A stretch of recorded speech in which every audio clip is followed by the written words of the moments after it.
statistician before I joined Homer. So now I'm with Homer, which does health professions education research. And some of my projects include one mini review on how medical curriculum affects the development of empathy and compassion in medical students. So this review I'm doing together with Mei Eng and Charmaine. I have also doing another review that looks at students' learning experience in the clinical setting. So I will let Charmaine and Mei Eng introduce themselves. Hi, I'm Charmaine. I'm also from Homer. My background is in occupational therapy, and I've been working mostly with various allied health professions doing research on the various topics that we've been interested in, also doing some evaluation work. Yeah, so I both did sit in on that review, and also recently we're also looking at some scoping review with occupational therapy and physiotherapy educators. Yeah, I'm Mei Eng. My background is in physics and sociolinguistics. In Homer, I've been involved in projects to do with simulation-based learning, professionalism, and I've also conducted reviews with Charmaine and Sigrid. So just want to introduce what is Homer. So Homer stands for Health Outcomes and Medical Education Research. So in our research unit, so we do, as I've mentioned, we do health professions education research, and our team has very diverse backgrounds. So Mary is also one of our team member. Then Mary, want to introduce yourself? So I'm part of the Homer team. There are 9 of us all together. So my background is communications. I'm more like social sciences. And so we do health professions education research. Yeah, so some of the things that, some of the research projects that we did include like assessment, communication. So Mary did a study on how the team members communicate in the geriatric MDR, multidisciplinary round. Yeah. Then so she also looks at like interprofessional collaboration, and we have another. So we have a few colleagues. So some have psychology background, some have education. Then another 2 they have they come from like management background. Yeah. Then and we work with MERSU, which is the LKC Education Research Unit as well, on projects and some journal clubs. Then we collaborate with Wilson Center from the University of Toronto. We have conducted 2 qualitative research workshops. Later on, Mary will talk a little bit more about it right at the end of the workshop. Okay. Then is it okay that we just go around and then maybe just introduce yourselves? Where you're from? Your name, where you're from. Have you done any systematic reviews before?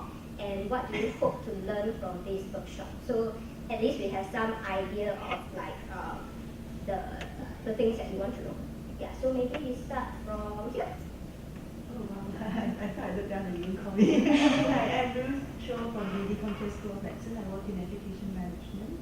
I've not done what you just said, systematic reviews. I was interested in the topic because we get a lot of student feedback in comments given by students, and I'd like to be able to synthesize and see if there's anything we can draw from it.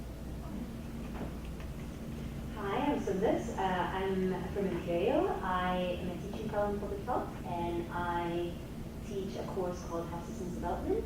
I've done a bunch of systematic reviews before, and I've taught students how to do it. I'm really interested to see how you're doing it and maybe learn some of the things that you do, especially with your students, looking at strategies to support them when they're in difficulty or going through challenges. So you have done meta-analysis? To some extent, yes, but I do a lot of narrative synthesis, and I think this is kind of why I was interested in. I know you're doing qualitative synthesis, but there are parallels to draw from them. So. Yeah. So just feel free to chip in, like if there are things that we are just sharing because it's quite a small group. So yeah. Okay.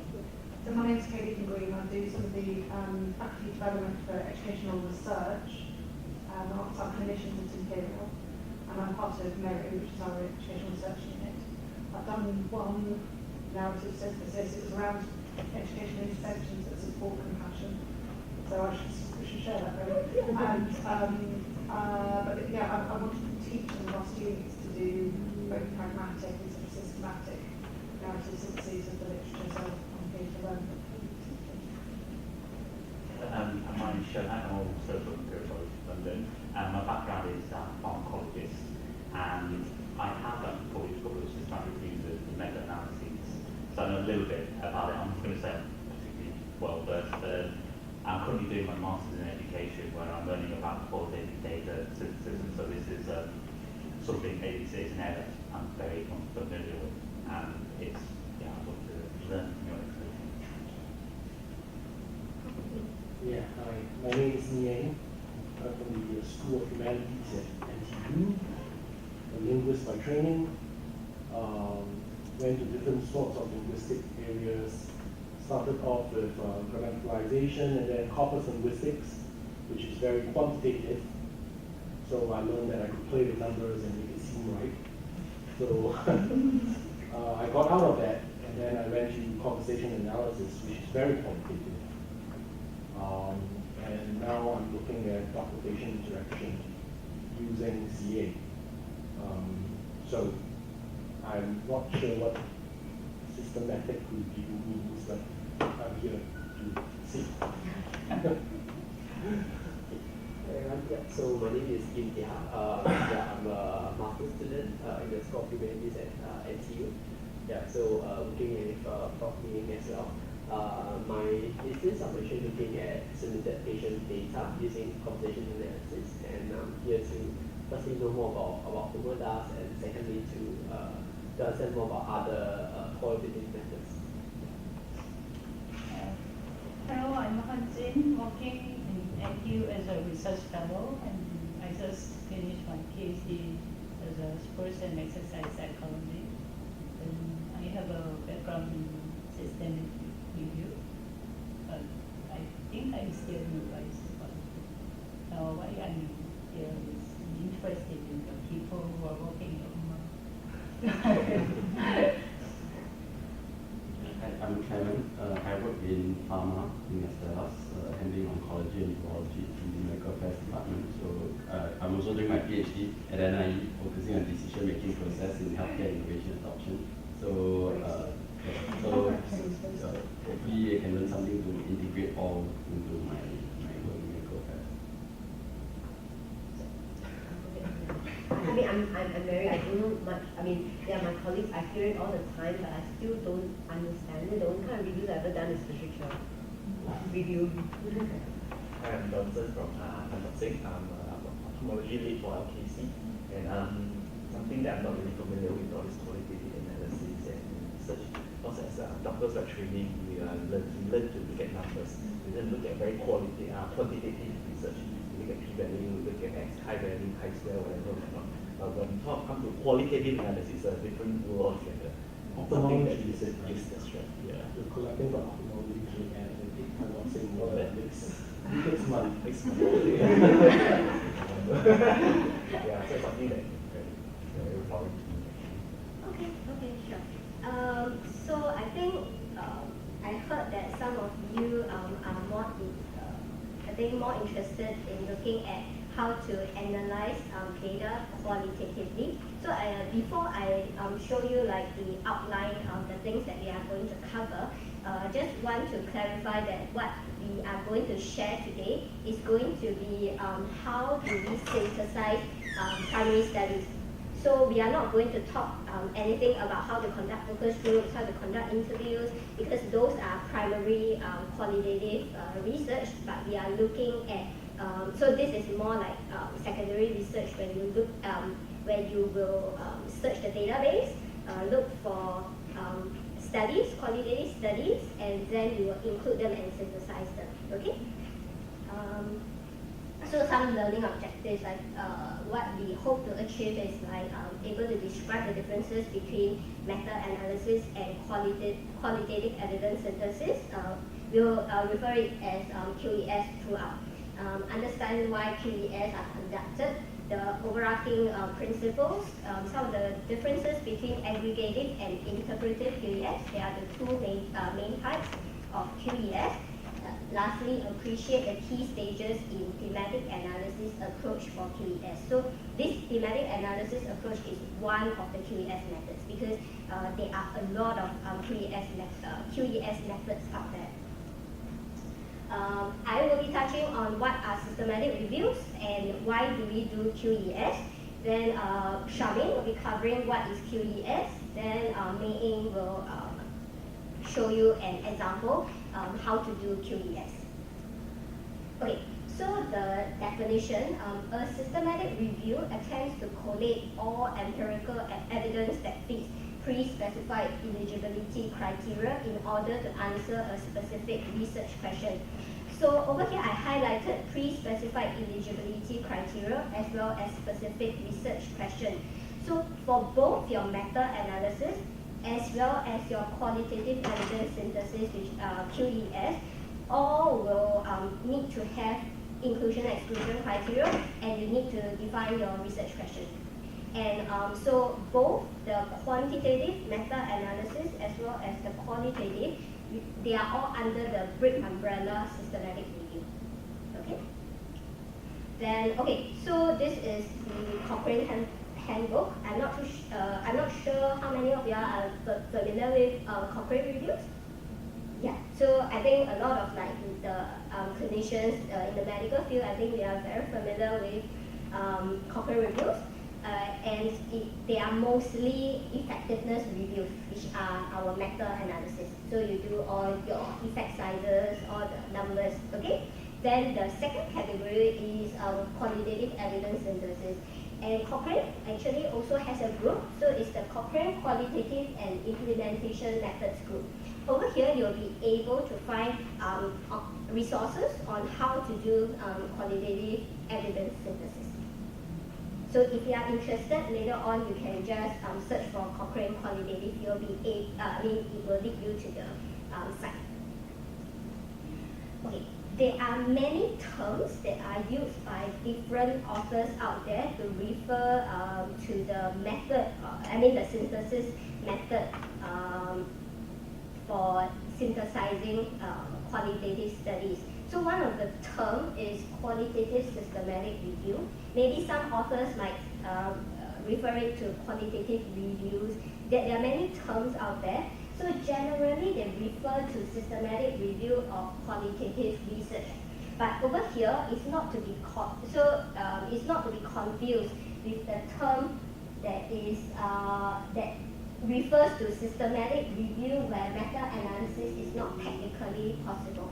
Yeah, because so some reviewers might conduct what they call a systematic review when they find very heterogeneous studies and they can't do a meta-analysis.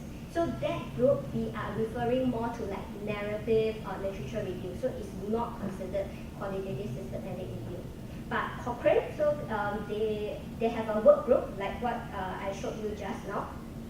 They agreed and reached a consensus to say that, okay, now we will use the term qualitative evidence synthesis as the umbrella term of to refer to more than 20 different methods out there to synthesize your qualitative research. So it's written over there. This term is preferred because it allows the flexibility to incorporate other types of qualitative evidence, and then also acknowledges that qualitative research may require its own method of synthesis sensitive to the qualitative paradigm. So throughout this workshop, we'll refer it as QES. Okay, so just showing some similarities and differences between meta-analysis and QES. Anybody wants to like give it a try to like just share what you think are the similarities or differences? Meta-analysis, there are numbers. Is that? As the first year. Yeah. They're quotes. Yeah. Okay. Any others? It's just different things. Sometimes they just start giving you a single answer. affected to multiple studies, whereas in the qualitative efforts are making many answers. Anybody else have any input? Mechanized for statistics. And then the qualitative? It's different types of experimentation. Right. Okay, yeah. Yeah, so all of you actually mentioned some of the points that I'm going to show over there. So first, similarities. Both of them synthesize empirical studies. So you include all the different studies, and of course you will specify your inclusion and exclusion criteria. Some people may think that qualitative evidence synthesis don't have a systematic way of doing it, but actually it's wrong. So both meta-analysis and QES, they use systematic, comprehensive, as well as transparent methods to synthesize your empirical studies. So some of the differences. So meta-analysis, so the single answer, which is answer the questions of what works. How effective is an intervention? Is vitamin D supplementation effective in promoting bone health, for example? Then for QES, it answers questions, different kinds of questions from meta-analysis. So it can answer things like why an intervention works. For example, let's say one meta-analysis shows that vitamin D supplementation is not effective in, say, children. I'm just making this up, okay? So it's not effective. But we don't know why is it that it's ineffective. So doing a qualitative evidence synthesis allows you to see why the intervention works or doesn't work. But of course, you need to have qualitative studies out there for you to synthesize. If no research has been done, so that it's impossible to synthesize anything. Then also it can answer things like how something works. The next difference, so meta-analysis draws on experimental and quasi-experimental studies, but QES draws on a range of different qualitative studies. So it can be like qualitative research that's done using grounded theory, using phenomenology, using ethnography methods. So you can include all this in your synthesis. So numbers. So I think a lot of us know. So it's a number versus words. But QES, there are different ways of synthesizing because there are so many methods out there, right? So some methods in QES transforms text-based data into quantitative measures. Maybe what they will look at is like, let's say I have 10 different studies and I want to look at what are the different factors influencing whether people take vitamin D supplementation. Then you will count, like let's say in this study, some people mention that it's the cost. Then you will count how many studies mention cost. So that is transforming the text-based data into a number. Then there's also identifying key themes in the studies. And the third one is translating key concepts and integrate similarities and differences between concepts. Later on, Charmaine and Mei Ying will talk a little bit more about the differences in the QES methods. Okay, then meta-analysis also create one pooled estimate of the results, so looking at effect sizes and synthesize data to look at the strength of a relationship between cause and effect. So this is causality. But QES doesn't. So QES generates analytical themes or even theoretical concepts or conceptual models to explain a phenomenon. Then lastly, so meta-analysis uses a lot of statistics, so it provides statistical power, and a lot of it depends on the sample size. So how many participants were recruited in all the different studies. QES don't do statistics, but it offers explanatory power. It's able to explain why certain things works, why certain things doesn't work, and also why do people do certain things. It includes things like it's able to identify the factors influencing intervention implementation in different contexts. Because when you're doing a qualitative evidence synthesis, it's very important to look at the contextual information in what kind of, is it in a low-income country, is it in a high-income countries, or is it in rural area, urban area? So you need to consider a lot of this contextual information. Anything that you all want me to elaborate or clarify? Okay. So this is an analogy. Okay, I'm not too sure whether you all are familiar with online shopping. So this is like Q10. I'm not promoting it, so I'm just showing an example. So over here, the analogy is I want to buy a vacuum cleaner. Okay, then how would I go about doing it? So you look through all the different vacuum cleaners, right? Then again, this is just an example. I picked this particular model is because it has more than 999 reviews by the customers who bought this vacuum cleaner. So again, I'm not advertising this. Okay, so over here you will see that we have all the product details, the prices. You will also see customer who recommended this item. So it's like 1,957. And you see the bar chart over there. It has the customer satisfaction score, product, price, delivery, and service. So what am I going to do? Oh, sorry. So besides all the scores, it also has customer feedback. This is photo review. Customers will upload the photos and write comments about the product. So that's one kind of feedback that customers give.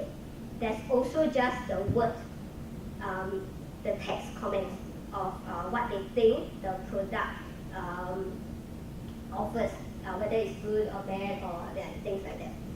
So let's say if I want to decide whether I want to conduct a review on whether this vacuum cleaner is worth buying or not, okay? And if I were to do a meta-analysis, what would I do? I will look at all the different scores of what the customers give. So for example, I am customer A. I give full marks. So I say, let's say the full marks is 10. Okay? So I have the product, the service, delivery, like all the different categories. I will rate. So let's say maybe I'm customer A, I rate 10, 10, 10, 10. Okay? Maybe the next customer rate it like 5, 5, 5, 5. Then you will aggregate all the numbers, right? So that's how you do meta-analysis. So it's just making meta-analysis seems simple, but I mean it's just an analogy. So this is what the customer will fill in. Okay, so you will rate the item, you will rate the price, the delivery, service. So this is like converting into numbers. Then later on you will do your statistics to look at what is the final satisfaction score. And so this is what you will get if you analyze all the different customers' scores. This last part, the 1,957, is similar to what we are looking at sample size. So of course, in meta-analysis, the higher the sample size, the more you will trust it, because more people think that this product is good, or more people think that the product is bad. So it's an analogy, okay? Then, if we were to do a qualitative evidence synthesis instead, what would we look at? So now we are not going to look at scores in the, like all the customers' scores. What would we look at? If you want to analyze what the customers think about this vacuum cleaner, what would you look at? I want to know if most of the negative feedback was around delivery or if it was around the product. So, and my own priorities, if I don't mind waiting, and that I actually want a really good product, that can difference in the type, in the quality of the feedback. So you would choose to look at the negative feedback, is it? I'll start there. Okay. So like, what are the bad things about it so that I can decide whether I can accept it? Okay. Anybody else? Like, what will you look at? I would analyze the specs of the vacuum cleaner. But that is not really from the customer reviews though. If let's say we look at the customer reviews as your individual studies, because that is more like Yeah. analyzing. Okay, I get it now. So we are So looking you have at to what look at the customer review of it. yeah. But that's me, lah. I would just go Yeah, for the yeah, specs yeah. and I'll analyze the specs of it. Okay, the specs that are mentioned in the customer reviews. No, the actual specs. Oh, the actual specs. Okay, I think that's a different category. Okay, I think they are more the technical, like, yeah, because maybe you know vacuum cleaner very well. Yeah. I think you need to see what the data tells you. So what actually are people saying? Because some of it you might expect like negatives, some might be positives, and some might be things you haven't even thought about. So kind of So it's a theme emerging around Yeah. consumption. Yeah, exactly. You didn't know it's a negative till you read it. It's a grounded theory. Grounded theory? Yeah. Okay, so I think like one step ahead. So over here, we are saying, when you say that when you are looking at just, you'll pick out those negative feedback, is what we will call it an interpretive QES, which we will cover later on. Charmaine will cover that.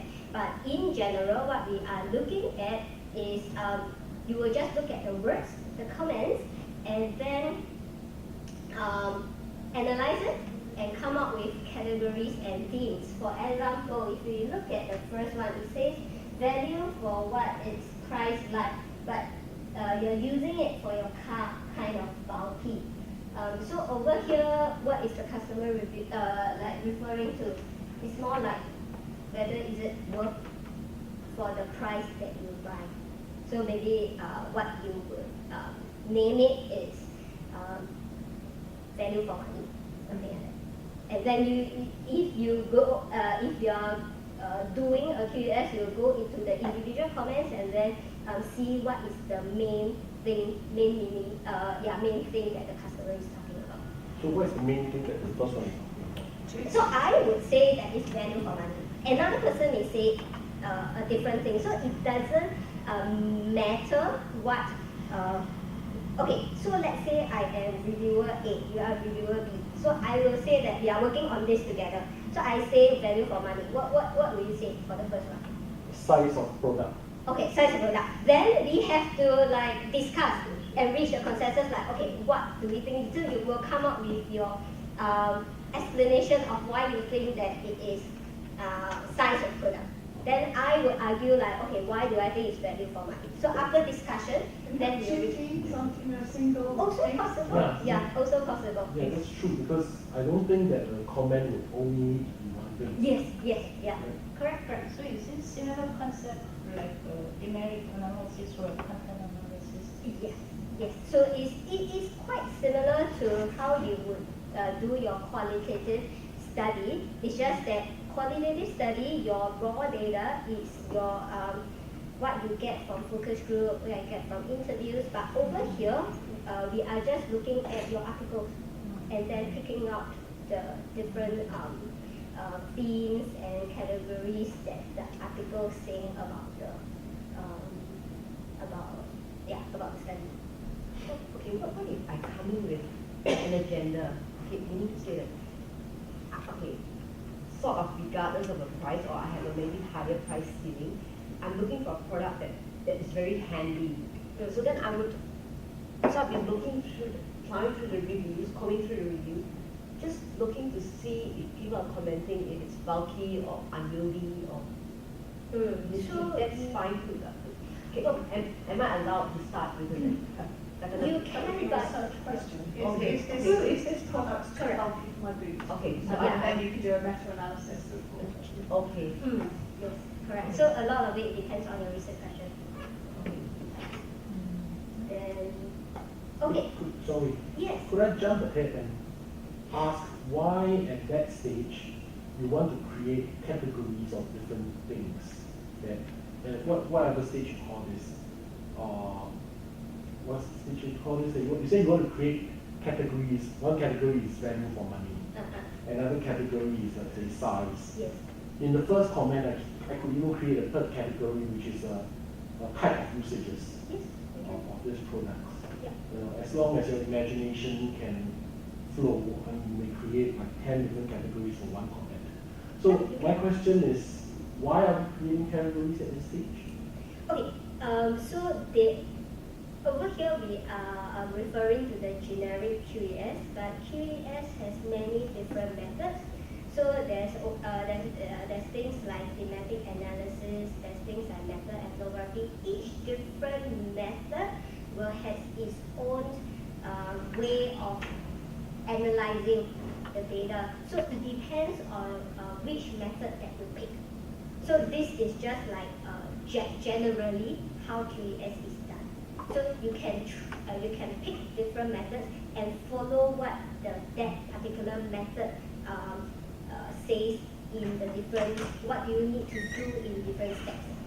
Could I maybe reflect on this comment? So I think to a certain extent it depends on your research question and what you're trying to find out to begin with. But having these initial steps of almost like coding and categorizing then helps you later on come up with themes. So if you're trying to answer a research question, you need to see sort of what the data is telling you and then make sense of it by seeing how many people, for example, talk about bulky, how many people are talking about whether or not it's value for money and so forth. And then when you sort of charted all of that, find commonalities between them, and that's what becomes your themes. Does that make sense? And those three methods you mentioned at the beginning, you can either add up the number of comments about size, is one method. Another one may just be kind of all the themes out there. You may get 25 in front, there's only 4 themes. Everyone's saying the same thing. Okay, we've got it. So then there are 4 themes about it. They might be saying Or it you can do differently, this but yeah. broad thinking, this is the essence of this problem. You know, by doing this complex theorizing. Depending on your which of these QESs. Yeah, I think that's you're how you have to explaining, do yeah. it. Am I allowed to Yeah. comment? Yeah, feel free. So what I'm thinking in my mind right now is, so this is an analogy of what you would do Yes. if you want. So I understand that the analogy is meant to say you go into a database and you search for all sorts of academic articles on whatever it may be, and then you create different categories out of this QES of those articles. Okay, you're doing a QES and then you pick all your articles already and then you do your coding and you analyze Of what are the key themes that Yes. emerges from? Yes. And then from the key themes, then what do you hope to see from these key themes from the research articles? Okay. So a lot depends on your the method that you choose. Okay.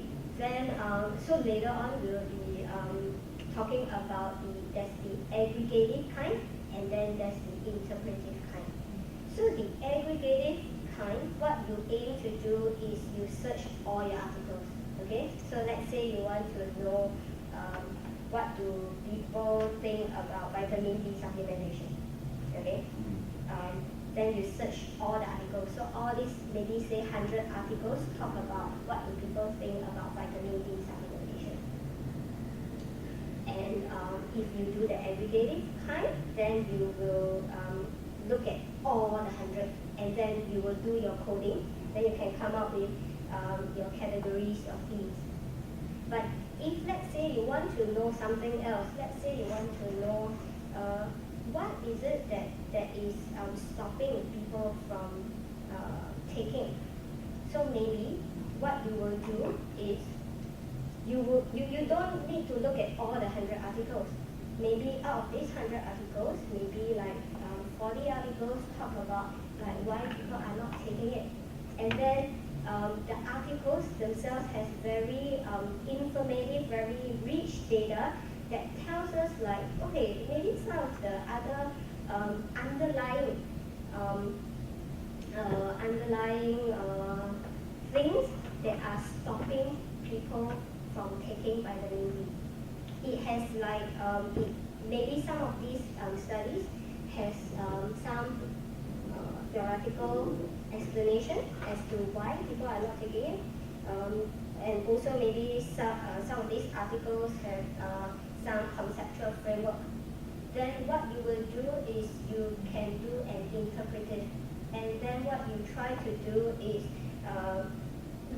read all these articles many times, read through them many times, and then discuss together with your team members and come up with another theoretical framework, another conceptual model that explains why is it that people are not taking vitamin D.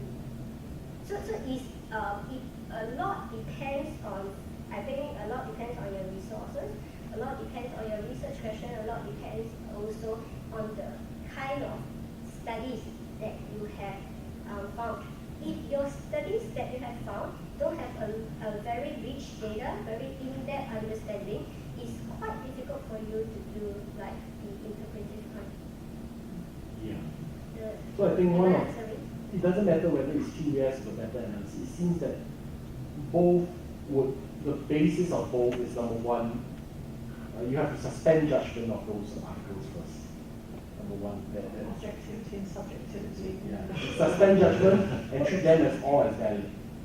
Number two, you need to have a huge base of articles. Else, it doesn't really make sense if you say 5 articles. Why you want to do a QS of 5 articles? Why not? If there's only, one, even just 2, it can also incredibly rich depth. You can't learn something by reading 2 articles. You can learn something by reading 2 articles. Just read it. You don't have to do a QS of it. An interpretive interpretation for learning from these 2 articles. Because what I understand from QS is it seems like a protocol or method of doing some sort of, as you say, synthesis review. But if what you want to find out has only 2 articles, then You can still do it. You can. It's qualitative research. Yeah. I'll just read these 2 articles. So reading is different. Reading and understanding it and interpreting. Yes. Oh, it's a method of interpreting it as well. Yes. Okay. Hold on. Don't bring the quantitative study to here. Oh no, I'm definitely not bringing the quantitative part of this one. Yeah, so this is like the paradigm that you are actually looking at.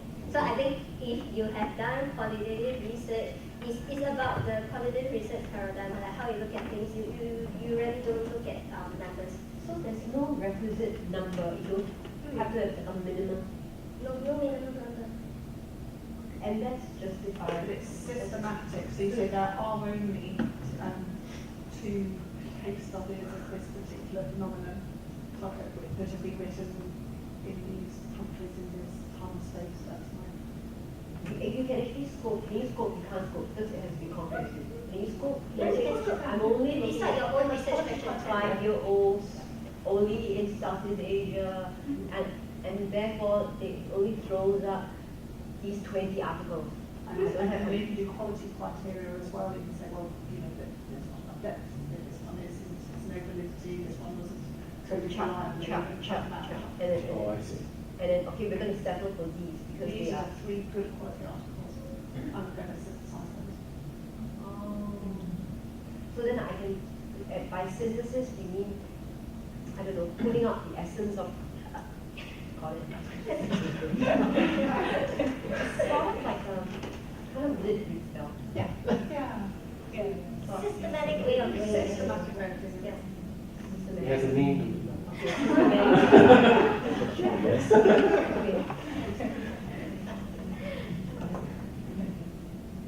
It's okay. I mean, we just discuss whatever questions and queries that we have. Then, okay, so this is a real research example.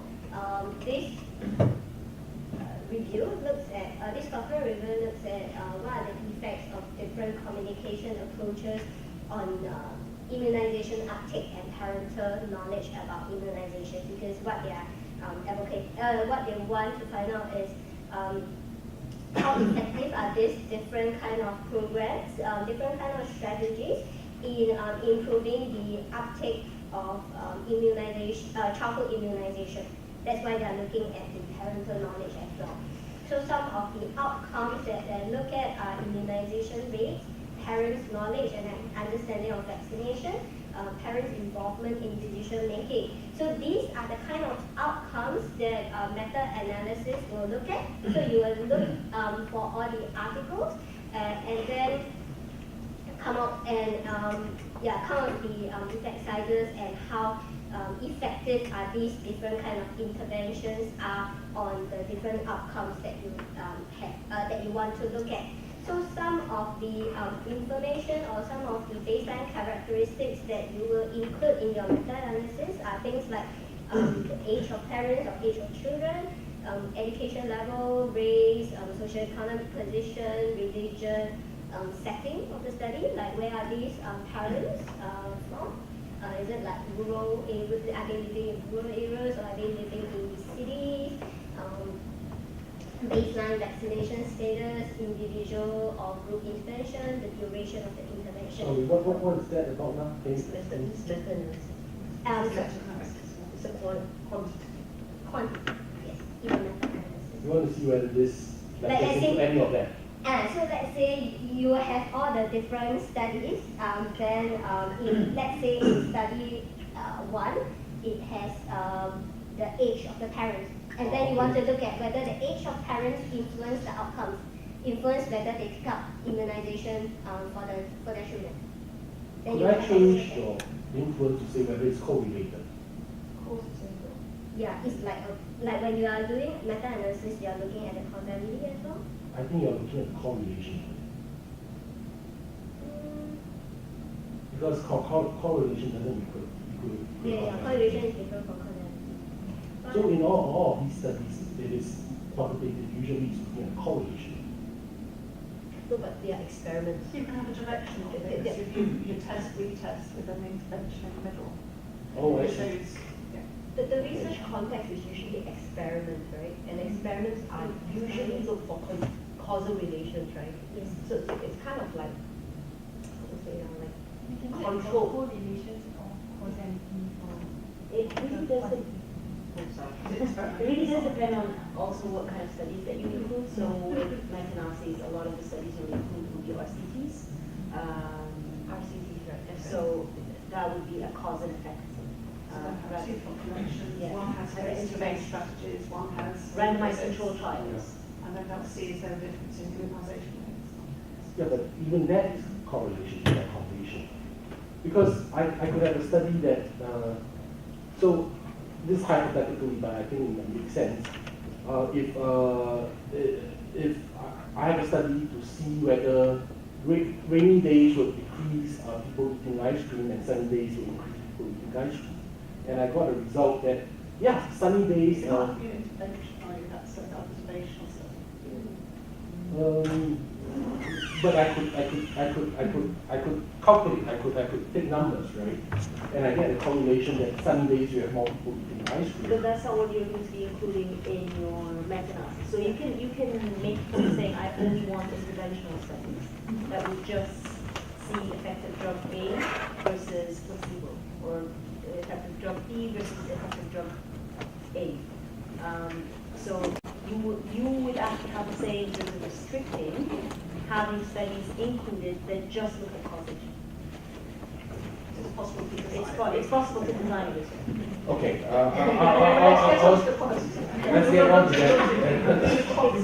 Meta-analysis is positivist mostly. Yes. Right? And QS is more or less interpret. Yes, okay. What's called an approach?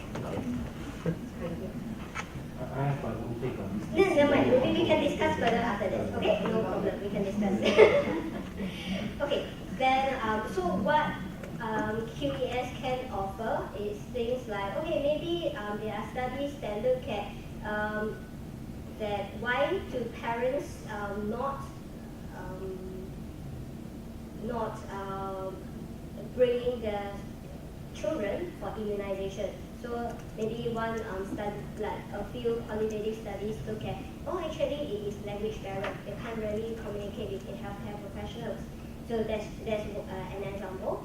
Then, or maybe it's like, maybe there's something about the intervention, how the intervention is designed, when the intervention was introduced. So for example, if let's say the healthcare professional, let's say the nurses, went to do house visit and do face-to-face with the parents, but maybe the healthcare professional use a lot of medical jargons that the parents don't understand, and that's affecting that's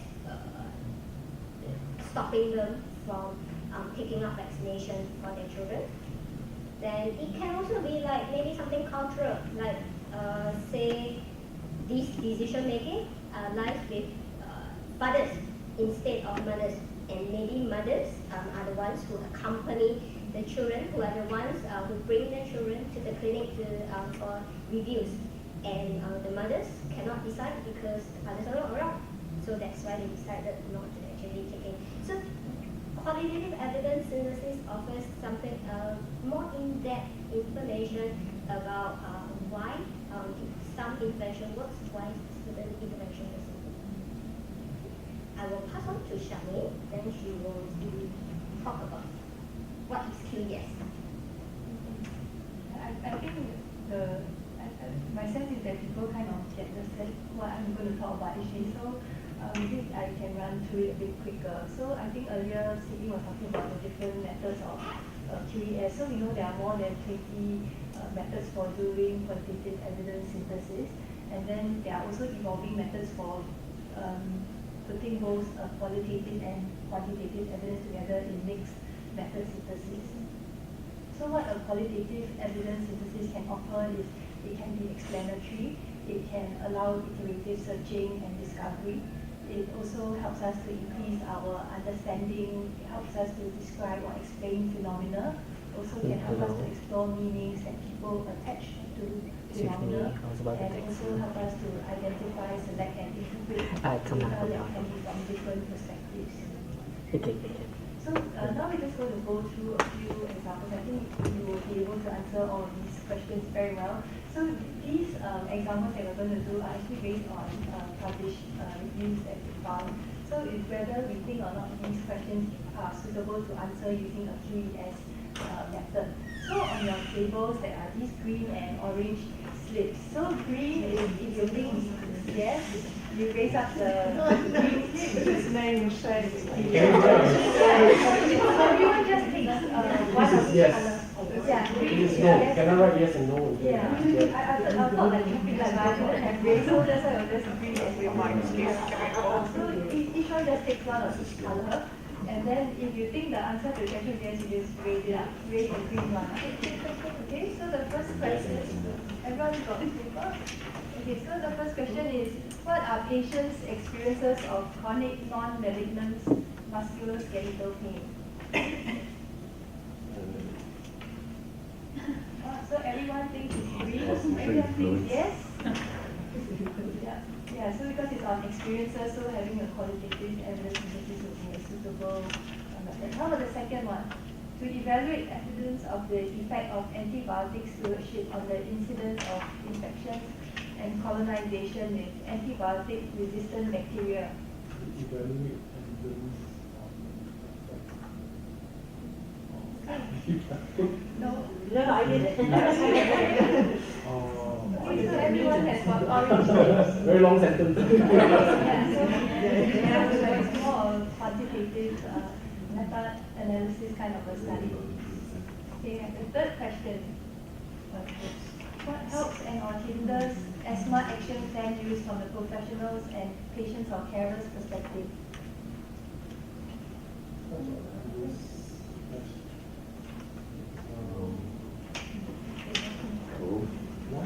Why would not? Yeah, I mean this one was more of, because this systematic review used qualitative literature. I mean this is the published one, but I mean if we're looking at like perspectives or what people think or their experiences and things like that, then it would be yes. But if you were looking at the other maybe the quantitative variables or outcomes, then yeah, you might do a quantitative meta-analysis on what actually are the variables that affect the use of the plan, for example. Yeah, maybe all mixed methods, yeah, right, yeah. Okay, the fourth question. If you wanted to synthesize the experiences, needs, and preferences of carers or stroke survivors undergoing inpatient rehab. Everyone has the answers before. Yeah, so yeah, that's right. So this one was a systematic view of qualitative studies. And how about this?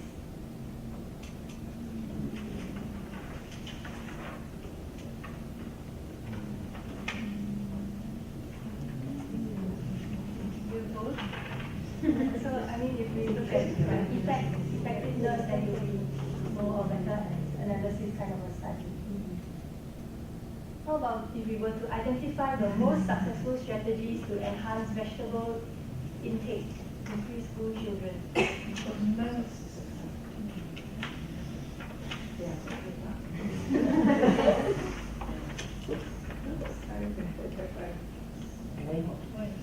the most successful? Yeah, most successful, so that's why the communication. That's what that's what. And then go in and do an experiment on the next. Another question.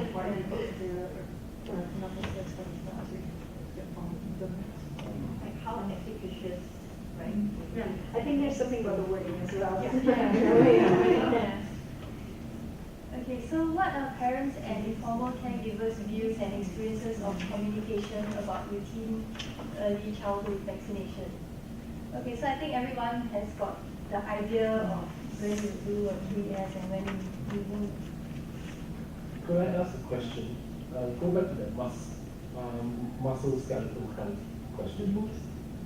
So what are the effects of vitamin D supplementation on musculoskeletal health? Let's say I change the question a bit. What are the effects of vitamin D supplementation on mental health? That is the question. Yeah. Then is it But still a no? if you were measured mental health with PHQ-9 or whatever, depends on how you measure mental health. Exactly. Or what you can say, what's the experiences of people taking, what are the mental health experiences of people taking vitamin D, then you do agree. Exactly. What are the effects? Yeah, so if you change it, yes. it's So still if it changes, that changes everything. Okay. So important is embarking, is that it? Embarking. It's an open question versus closed question. So I mean, yeah, basically it also depends on what your research question is and then what method you will use, and then that's usually how you go about doing qualitative evidence synthesis or any research for that method. Okay, so I think earlier on Sydney was talking about aggregative and interpretive. So basically in QES, it can be split into aggregative and interpretive QES. So aggregative would be more of if we were to come. Aggregative QES are also like summative QES where you get different papers to kind of create like a comprehensive summary of what you want to look at. And then an interpretive one would be where you get different papers to kind of get a picture or like look at the meanings or the concepts, and then that's how you look at the meanings that you can get from the papers, come up with conceptual models and things like that. Yeah, so if we go back to that vacuum cleaner example again, so how do you decide if you want to buy this vacuum cleaner? I think earlier Sydney was talking about if you did an aggregative QES and then you look at all of the feedback, you might look at things like maybe grouping all the data, for example, into price or delivery or the vacuuming suction power or the size or packaging. This might be how you aggregate all your data together. But if you were to look at it in an interpretive way, maybe you wanted to see why people rated it with a poor rating or some other thing you were interested to look at, like maybe what's the satisfaction. So then you might interpret it as, okay, people are considering things like satisfaction from this vacuum cleaner or the amount of inconvenience it's using and things like that. Okay, so there are just this paper by Behrman. So I think earlier we said that there are more than 20 types of QES but we're just going to quickly go through 3 types. So 3 types here are, one is thematic analysis, one is realist review, and one is meta-ethnography. So, thematic analysis is a method that has been described to refer to the process of reading text and then actually analyzing the findings into key themes. So that's thematic analysis. I'm not sure how many are familiar with that. Then a realist review is there's this method by Paulson, where it's used to describe like phenomena, like in terms of whether the intervention works for whom and in what circumstances. Usually that's what a realist review looks at. And then meta-ethnography will look at things like, it's a qualitative synthesis technique that looks at things like interpretation or translation of ideas, concepts, metaphors across the studies. Yeah, so that's what a meta-ethnography is. Yeah. And then now I think May will be going through an example of just one type of. So hopefully this example can also show you how the question earlier about what do the themes lead to. Since it's an actual paper, an actual review, we chose this particular example because we felt that it was well written up. You can find it also in the Cochrane Library's open access. So if you're interested in this article that I'm going to share, you can search for it. This QES uses the thematic analysis approach that Charmaine just mentioned. It is more aggregative than interpretive. The title of this review is Parents and Informal Caregivers' Views and Experiences of Communication about childhood vaccination.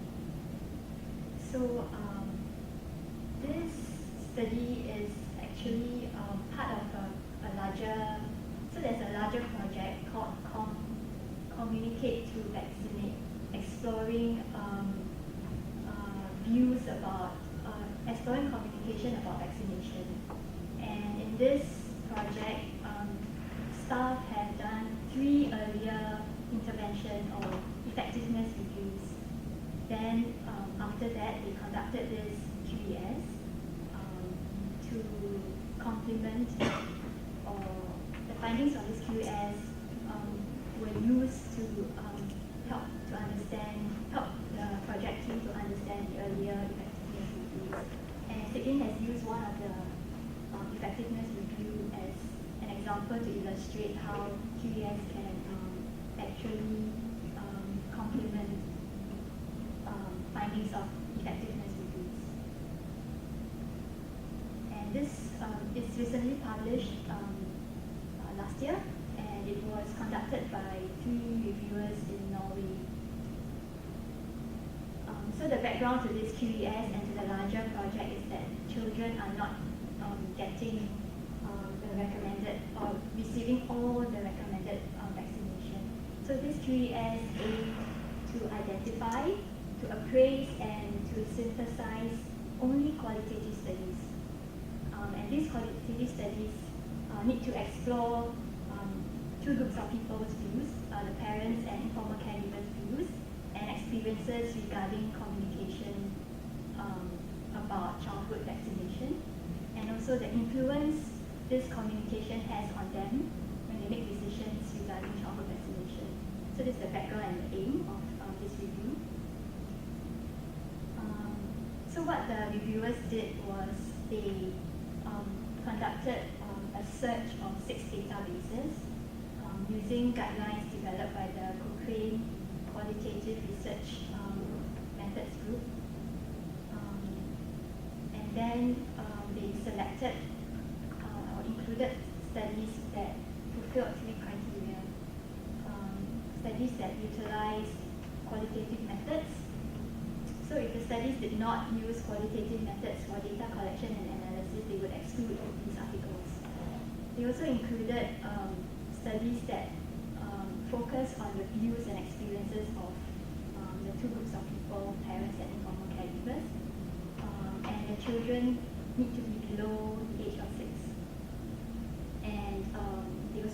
studies that were from any setting globally where information and childhood vaccinations was communicated, so they did not limit the setting or the country of the studies. So this process yielded 79, a total of 79 studies. Just now you said there's no minimum to 3 years. Actually there is, the minimum is 2. There's nothing to synthesis. But in this study there were 79 included studies. Sorry, before you, so there are 79 studies, meaning 79 papers. So you said any setting globally, but how many of the papers are from each country? Yeah, so they would, when they do the data extraction, they would,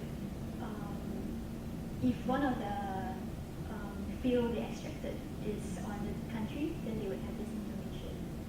Oh, are you asking me how? Are you asking me the data when they've done the extraction? When you synthesize it, that'd be one of the things you do. Okay, I see. Yeah. Oh, but you were asking me whether. No, because I sort of jumped ahead, and because you're going to explain this thematic analysis, right, which is you try to synthesize the main themes that came out from these studies, but I was wondering, these themes will be different from different countries, right? So of course you would have to. Yeah, so there is usually one field that reviewers would extract from their studies. Right, I see.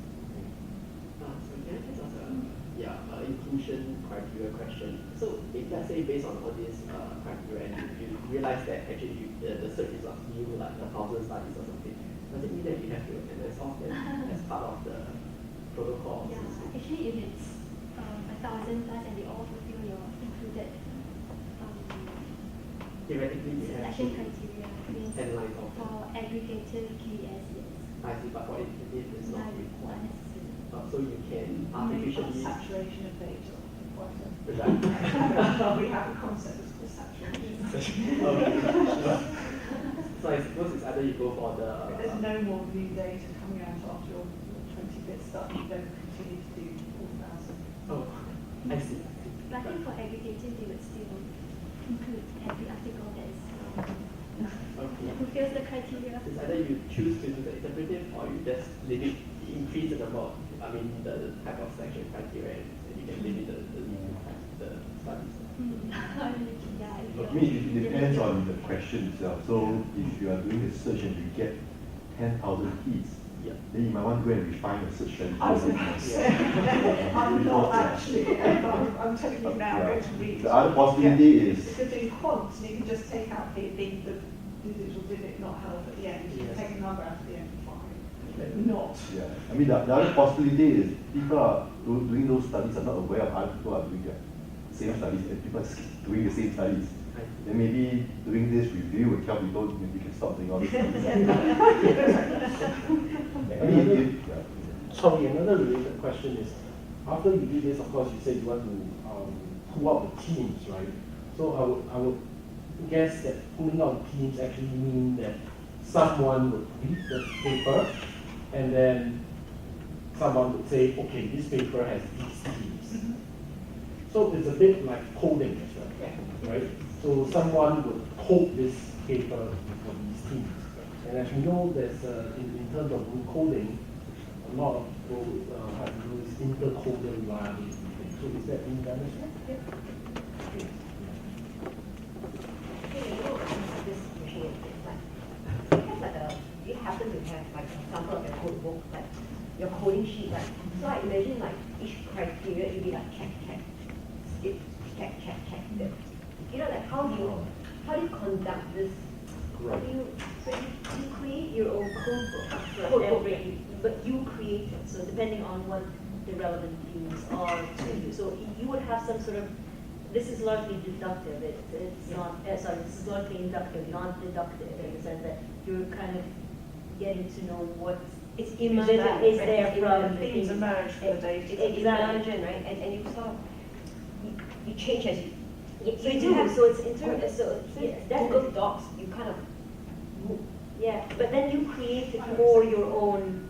And correct me if I'm wrong. So you create your own code book. You're the one who gives meaning to it as the researcher. Sure. And so that would change as you code more, and as you it kind of all ties in together and makes sense.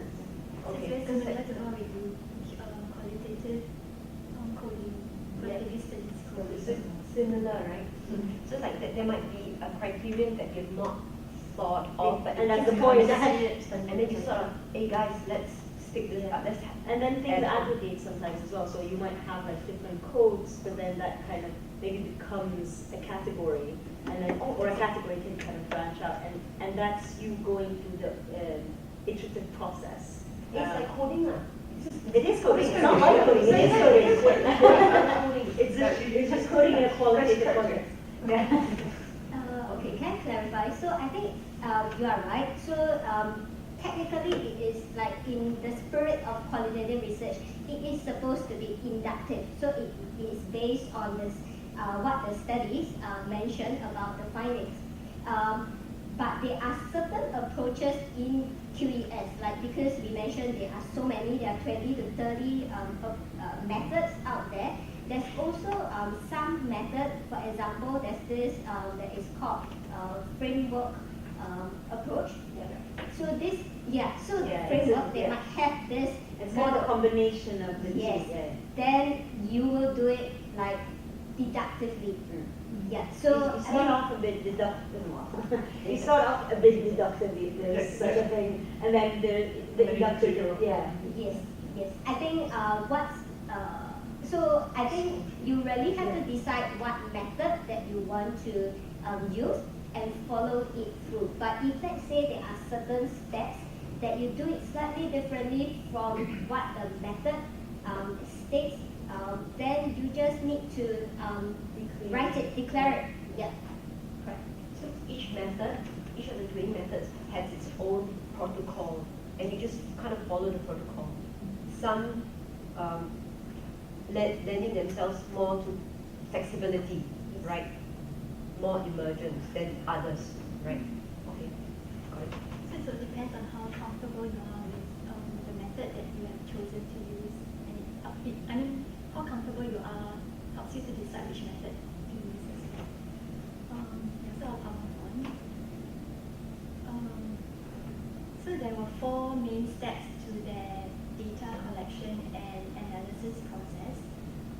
So in QES, data is not from the participant in an interview or in a focus group. Data refers to the study, the primary study that you have identified. So firstly, they use this method called maximum variation purposive sampling to select 38 studies out of the 79 that they included earlier. So this step for thematic analysis is a little unusual because usually for thematic analysis, which is an aggregative approach, they would include all 79, but the reviewers chose to sample 38 out of these 79 to reduce the number of studies they want to include and to maximize the richness, or to include studies that they think will provide the most rich data. Then they conducted a thematic analysis using a constant comparison strategy. So this constant comparison strategy is used by qualitative researchers to develop concepts in the data as they code and analyze the data iteratively. So this was used in QES for this review as well. And there were 5 steps to it. The reviewers chose one article that they judged to most closely answer the review objectives out of the 38 that they sampled. Then they coded this particular article using a thematic analysis approach. They created a data extraction sheet, or you can call it a code book, based on the codes that emerged from step 2. And then after doing 1, 2, 3, step 4 was that they coded the next article using the extraction sheet. And if new themes emerged from that article, then they updated the extraction sheet. So in the end, they continued this process until they extracted data from all the 38 articles they sampled. Finally, they synthesized this data from the themes and identified what they call the findings from their review.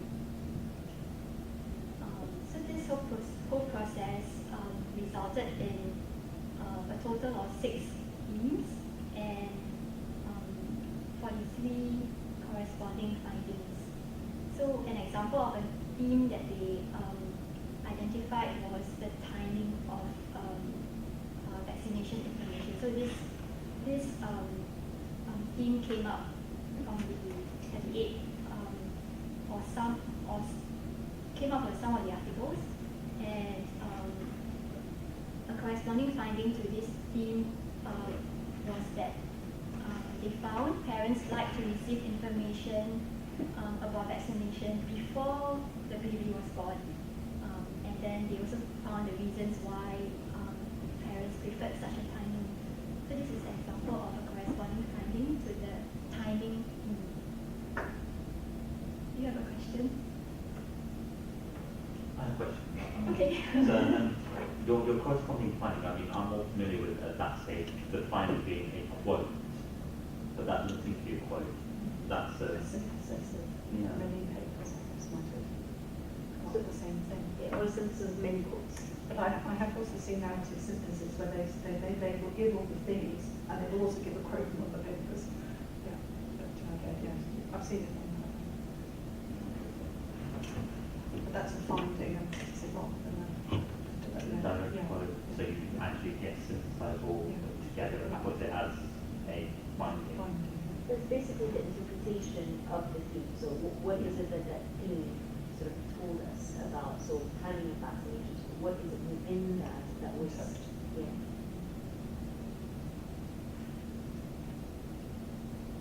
Thirdly, the reviewers they did an assessment of how confident they can be in the finding. So they had themes, they had findings. They used an approach called the grade circle. I'm not sure if any of you are familiar with this, but grade is a systematic approach to grade the evidence in systematic reviews.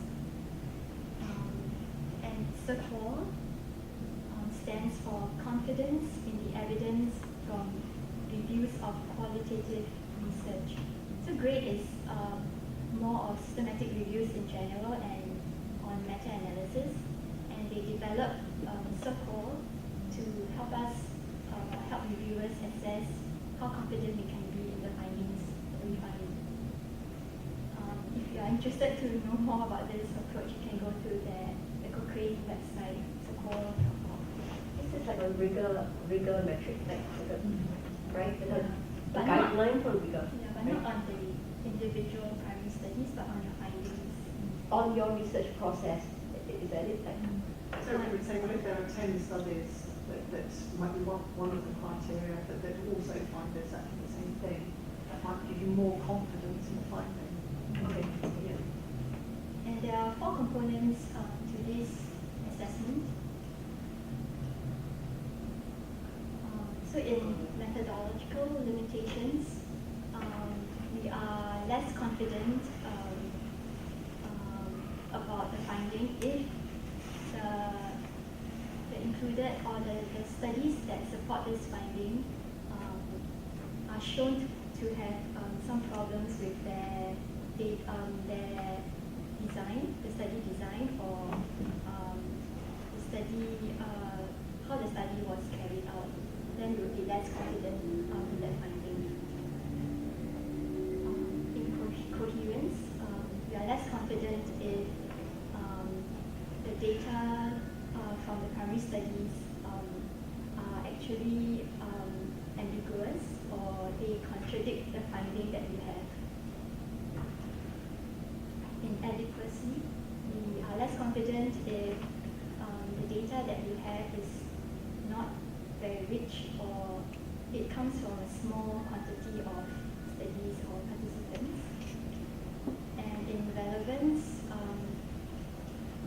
if the primary studies contexts are quite different from the context of your review question, then we might be less confident in the finding.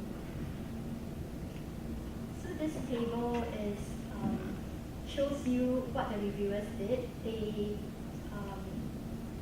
They have corresponding findings to the theme that I used as an example, the timing theme, and they had 3 corresponding findings.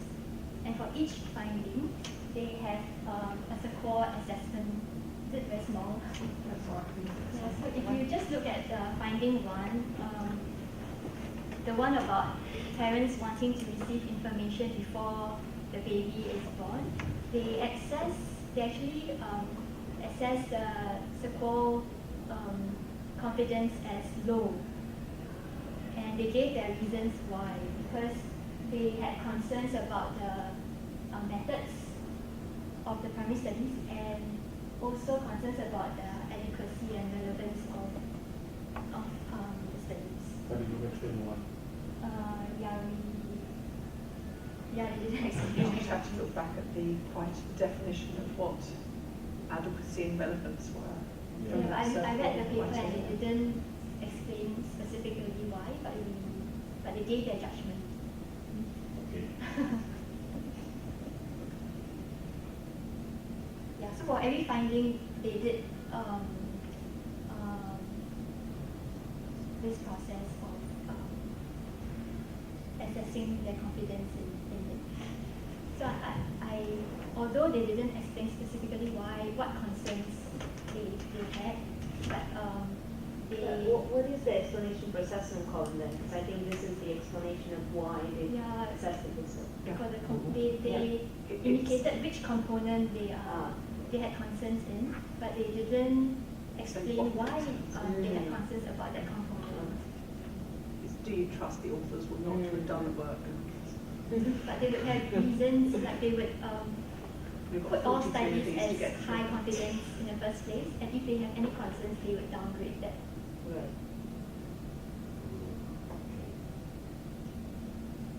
And then finally, they integrated their findings with the earlier 3 reviews that I mentioned earlier. So this is they use a matrix model to do this. So it also shows how a QES, findings of QES can complement effectiveness reviews that were conducted earlier. This step is not necessary in a QES, actually. QES can stand alone, so their findings present an explanation or description of the phenomenon of interest. But with this step, you can actually compare the findings to studies that have already done to better understand the earlier effectiveness reviews. So that's how QS can complement QS can complement effectiveness reviews. So these were the reviewers' conclusions at the end, that they had high or moderate confidence in their findings, and they recommend that more research can be done in low and middle income countries. They also recommended or gave recommendations to planners who would implement the communication strategies. So this was what the paper was about. And the last thing that I want to mention is this concept of researcher reflexivity. I think some of you are familiar with this concept about how, as we do qualitative research, we are aware and reflect upon our position and perspectives, and how these would affect the data that we collect, and how we analyze the data. QES, it's the same. So the reviewers in this paper were indicated that they reflected upon their positions and how it would affect the data that how they collect data and how they analyze data. And what they did was also to present some of the preliminary findings to the larger project group to get feedback. So yeah, so I thought that was a good component of this study where they engaged in reflexivity throughout the process. Yeah.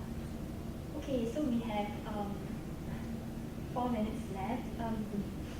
Do you all have any questions, or we can just round up this session? Actually, we wanted to have a group discussion, but I think there's no time. We wanted to already had it throughout. yeah, throughout the we also thought we wanted you to see we can think of a question, a research question that can be answered through QES, but I think there's no time for that. So we'll just round up. Any last questions? Or like, If we do this QES analysis, there's some kind of criteria for how many scholars or reviewers are involved in this QES. I think just one or two are, there's no reliability for this QES. That we need to judge who confidence or. I think there's no criteria. But it also depends on the method. So I think if you do, like if you register your review with organizations like Cochrane, or you want to do JDI kind of reviews, then usually in the guidelines they will state that they want at least 2 independent reviewers. But if let's say you are just doing your own review and you're not registering your title and protocol with these organizations, certain journals will accept with just 1 reviewer. We also came across like meta-ethnography with just 1 reviewer. But in that case, I think this researcher reflexivity plays a very important part, and then you really need to document like the process very clearly as well, like what you do in the review. And sometimes certain methods, the background of the reviewers are important too. So I think we have linked to some of the resources if you are interested. So just want to mention Cochrane, JPI, Joanna Briggs Institute. Canada also has Epicenter, so you can refer to these organizations. Cochrane Group published a series of 6 papers in Journal of Clinical Epidemiology. So if you guys are interested, you can go and download. I don't think it is open access, so you need to purchase them if let's say you don't have any subscription to it. I will flash the QR code in a while. Then this is also another very useful resource. It's written by Andrew Booth and his colleagues on how to choose the different qualitative evidence synthesis methods. And it has like table showing all the different kinds of methods and also the link to the original authors who came up with the different methods. Okay, so like all the Epicenter, Campbell, Cochrane, the Journal of Clinical Epidemiology is all in this document.